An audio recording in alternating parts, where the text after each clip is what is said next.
that. That's unbelievable. The greatest rushing total, yardage-wise, in the history of the Oilers/Titans franchise. You're talking about Earl Campbell, Eddie George. They've had other nice backs in that franchise. This was the best night, and it was better than basically his whole rest of his season. Weeks 1 through 12. Chris Johnson, CJ2K, can't forget him.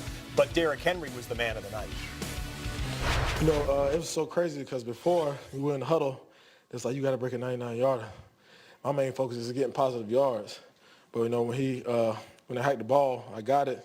I just seen it, and I just hit it, you know, and my stiff arms worked, so, you know, I was happy about that. But like I said, it started up front with those guys, and, you know, all of us, 11 of us, executing that play for that to happen. What did you hear when you got to the sideline? You know, everybody was just going crazy. I was trying to, you know, hit helmets with everybody, dap everybody up.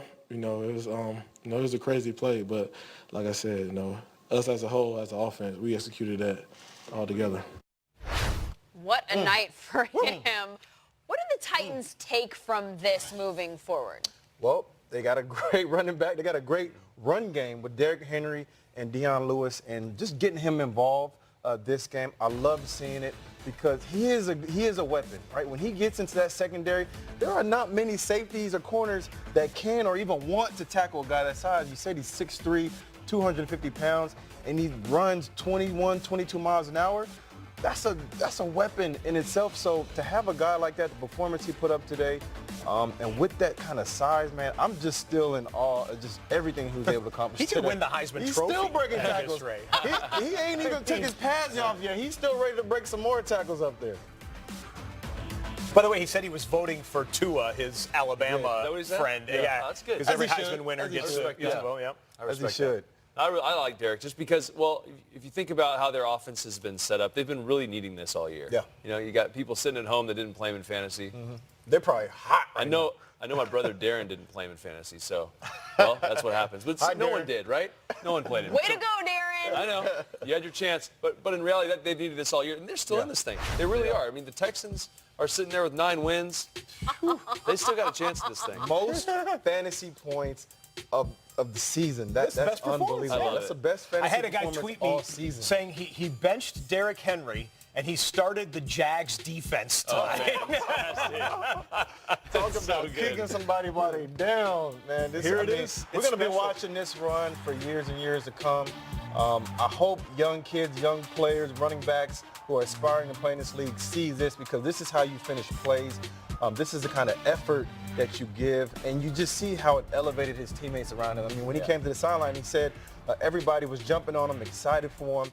And then at the end of the game, the ultimate sign of leadership for him to want to get Dion Lewis into the game, to want to get him into the action. To me, that says a lot about not only the player, but the person. Is that effort or is it strength? I mean, is that both. just to go to the weight room now? It's Well, you heard Marcus Mariota talk about it, too. He said once he gets going, he's hard to tackle. Like, so you get up to 22 miles an hour that big. Maybe it takes him a little while to get to that point. Yeah. Once he gets moving, I mean, what are you going to do? Like, a guy puts his hand out there, he's 6'4". I mean, he's bigger than you. I mean, those are not bad football players. Miles Jack running down there. I mean, he's stiff-arming some real dudes. It's like a Ford F-250 truck. You know, it takes a little bit to get going. When that thing's at top speed, you better get out the way. Everyone was talking about it. Todd Gurley tweeted out that he said he thought it was the run of the year.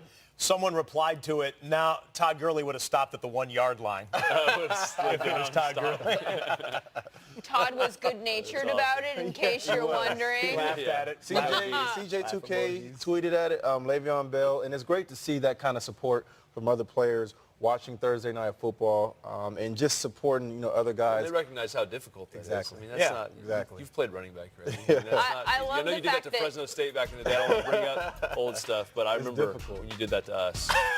Oh, did what? Did he Do hit we like want to hit get like into this a little bit How far more? was it? I How far? don't feel like seeing it, so let's keep showing Derrick. I'm not 6'3", 250 pounds, man. Listen, I always deep down inside, I wanted to be a bigger back like that. And it's funny because when you're a small back, you kind of want to be that kind of bigger back, and the bigger backs want to have the kind of speed that the smaller backs have. Well, for the small back and the tall quarterback and the two hosts, I'm Scott Hansen. Thanks for watching.